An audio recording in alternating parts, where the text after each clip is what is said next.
കാസർഗോഡ് ജില്ലയിൽ ശക്തമായ മഴ തുടരുകയാണ്. താഴ്ന്ന പ്രദേശങ്ങളെല്ലാം വെള്ളക്കെട്ടിലായി. പുഴകൾ കരകവിഞ്ഞൊഴുകുന്നു. വരും ദിവസങ്ങളിലും ശക്തമായ മഴ തുടരുമെന്നാണ് മുന്നറിയിപ്പ്. കാസർഗോഡ് ജില്ലയിൽ ഇന്നും അതിശക്തമായ മഴ തന്നെയാണ് പെയ്യുന്നത്. കഴിഞ്ഞ 4 ദിവസങ്ങളിലായി തുടർച്ചയായി പെയ്യുന്ന മഴയിൽ ജില്ലയിൽ താഴ്ന്ന പ്രദേശങ്ങളെല്ലാം വെള്ളത്തിനടിയിലായിരിക്കുന്നു. ഒപ്പം ജില്ലയിലെ മിക്ക പുഴകളും കരകവിഞ്ഞൊഴുകുന്ന സാഹചര്യമാണ്. പ്രധാനമായും മഞ്ചേശ്വരം, കുമ്പള, മൊഗ്രാൽ, അതുപോലെ തന്നെ മധുവാഹിനി, കാര്യങ്കോട് തുടങ്ങിയ പുഴകളെല്ലാം തന്നെ കരകവിഞ്ഞൊഴുകുന്ന സാഹചര്യമാണ്. ഈ പുഴയോരങ്ങളിൽ താമസിക്കുന്നവർ അതീവ ജാഗ്രത പുലർത്തണമെന്ന് ജില്ലാ ഭരണകൂടം മുന്നറിയിപ്പ് നൽകിയിട്ടുണ്ട്. എന്തായാലും കാസർഗോഡ് ജില്ലയിലെ മലയോര മേഖലകളിലും മണ്ണിടിച്ചൽ അതുപോലെ തന്നെ ഉരുൾപൊട്ടൽ ഭീഷണിയും നിലനിൽക്കുന്നുണ്ട്. അതുകൊണ്ട് ഈ മേഖലകളിലുള്ളവരും അതീവ ജാഗ്രത പുലർത്തണമെന്ന് ജില്ലാ ഭരണകൂടം മുന്നറിയിപ്പ് നൽകിയിട്ടുണ്ട്. എന്തായാലും കഴിഞ്ഞ ദിവസങ്ങളിൽ പെയ്ത മഴയിലും അതുപോലെ തന്നെ ശക്തമായി വീശിയടിച്ച കാറ്റിലും വ്യാപക നാശനഷ്ടമാണ് ജില്ലയിൽ റിപ്പോർട്ട് ചെയ്തത്. നിരവധി വീടുകൾ തകർന്നു വീഴുന്ന സാഹചര്യമുണ്ടായി. അതായത് മരങ്ങൾ കടപുഴകി വീടിന് മുകളിൽ വീണും മറ്റുമാണ് ഇത്തരത്തിൽ അപകടമുണ്ടായത്. ഏതായാലും ആളപായം ഒന്നും ഇതുവരെ റിപ്പോർട്ട് ചെയ്തിട്ടില്ല എന്നത് തന്നെയാണ് ഏറ്റവും വലിയ ആശ്വാസം. ദുരിതാശ്വാസ ക്യാമ്പുകൾ ഒരുക്കിയിട്ടുണ്ട്. എന്നാൽ ആരും തന്നെ ഈ ദുരിതാശ്വാസ ക്യാമ്പുകളിലേക്ക് മാറിയിട്ടില്ല. അതേസമയം പലരും ബന്ധു വീടുകളിലേക്കാണ് മാറിയിരിക്കുന്നത്. മറ്റൊരു പ്രധാനപ്പെട്ട കാര്യം, തീരപ്രദേശങ്ങളിലാണ് അതീവ ജാഗ്രത ഈ പ്രദേശങ്ങളിലുള്ളവർ പുലർത്തണമെന്ന് ജില്ലാ ഭരണകൂടം മുന്നറിയിപ്പ് നൽകിയിട്ടുണ്ട്. പ്രധാനമായും ഉയർന്ന തിരമാല സാധ്യതയാണ് ഈ പ്രദേശങ്ങളിൽ പ്രവചനം. മാത്രമല്ല കള്ളക്കടൽ പോലുള്ള പ്രതിഭാസവും ഉണ്ടാകും. അതുകൊണ്ട് തന്നെ ഈ അപകട സാധ്യതയുള്ള പ്രദേശങ്ങളിൽ നിന്നും ആളുകൾ മാറി താമസിക്കണമെന്ന മുന്നറിയിപ്പ് ജില്ലാ ഭരണകൂടം നൽകിയിട്ടുണ്ട്. ഈ പ്രത്യേകിച്ച് കോട്ടിക്കുളം, കടപ്പുറമൊക്കെ വലിയ കടലാക്രമണ ഭീഷണി നിലനിൽക്കുന്നു. നിരവധി വീടുകൾ കടലെടുത്ത പ്രദേശം കൂടിയാണ് ഇത്. അതുകൊണ്ട് തന്നെ നിരവധി വീടുകൾക്ക് ഇവിടെ ഇത്തരത്തിൽ ഭീഷണി നിലനിൽക്കുന്നുണ്ട്.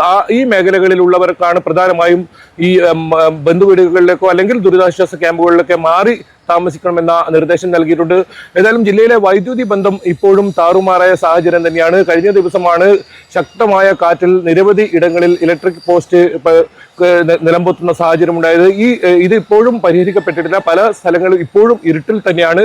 എന്തായാലും അടിയന്തിരമായി ഇത്തരത്തിലുള്ള വൈദ്യുതി ബന്ധം പുനഃസ്ഥാപിക്കാനുള്ള നടപടി സ്വീകരിക്കണമെന്ന് ജില്ലാ കളക്ടർ വൈദ്യുതി വകുപ്പിനോട് ആവശ്യപ്പെട്ടിട്ടുണ്ട്. ഇതിനായി പ്രത്യേക സ്ക്വാഡിനെ നിയോഗിക്കാനും അദ്ദേഹം നിർദ്ദേശം നൽകിയിട്ടുണ്ട്. എന്തായാലും ജാഗ്രത പുലർത്തണമെന്ന് ജില്ലാ ഭരണകൂടത്തിന്റെ നിർദ്ദേശമുണ്ട്.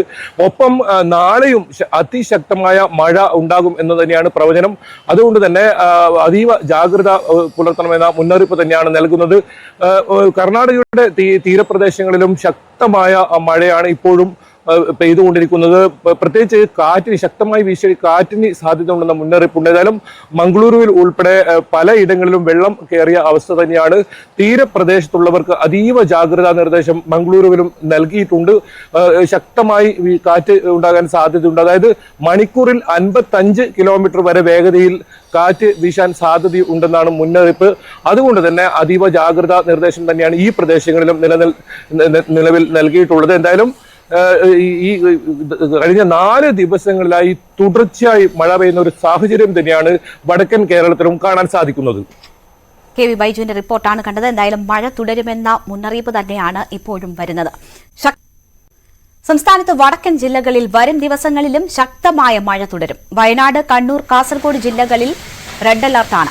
കണ്ണൂർ, കാസർഗോഡ് ജില്ലകളിൽ വിദ്യാഭ്യാസ സ്ഥാപനങ്ങൾക്ക് നാളെ അവധി നൽകി. കോട്ടയം മുതൽ കോഴിക്കോട് വരെ ഓറഞ്ച് അലർട്ടാണ്. കർണാടക വനമേഖലയിൽ ഉരുൾപൊട്ടലുണ്ടായതോടെ കണ്ണൂർ ന്യൂച്ചിയാട് പുഴയിൽ ജലനിരപ്പ് ഉയർന്നു. വട്ട്യാംതോട് പാലം വെള്ളത്തിനടിയിലായി. മണിക്കടവ് ടൗണിൽ കടകളിലും വെള്ളം കയറി. ചപ്പാത്തും വെള്ളത്തിനടിയിലായി. അമ്പായത്തോട് പാൽച്ചുരം വഴി രാത്രികാല ഗതാഗതം നിരോധിച്ചു. പറശ്ശിനിക്കടവിലെ ബോട്ട് സർവീസുകൾ നിർത്തിവെച്ചു. കണ്ണൂർ അഞ്ചരക്കണ്ടിയിൽ റോഡിലേക്ക് മതിൽ ഇടിഞ്ഞു വീണു. ജുമാ മസ്ജിദിന്റെ മതിലാണ് ഇടിഞ്ഞത്. വഴിയാത്രക്കാരായ സ്കൂൾ വിദ്യാർത്ഥികൾ ഓടിമാറിയതിനാൽ ദുരന്തമൊഴിവായി. ഭൂതത്താൻകെട്ട്, മലങ്കര ഡാമുകൾ തുറന്നതോടെ പെരിയാറിലെ നീരൊഴുക്ക് ശക്തമാണ്. കേരള, കർണാടക, ലക്ഷദ്വീപ് തീരങ്ങളിൽ മത്സ്യബന്ധനത്തിന് വിലക്കുണ്ട്.